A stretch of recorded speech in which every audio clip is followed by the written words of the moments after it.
Hey everyone, JJ Cagle here. Today I'm going to be showing you how to turn off precise location and enable approximate location in iOS 14.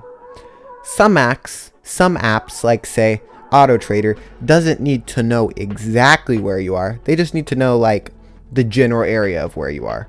And that's why you'd want to turn on approximate location, just for privacy reasons and not giving apps more information than what they need.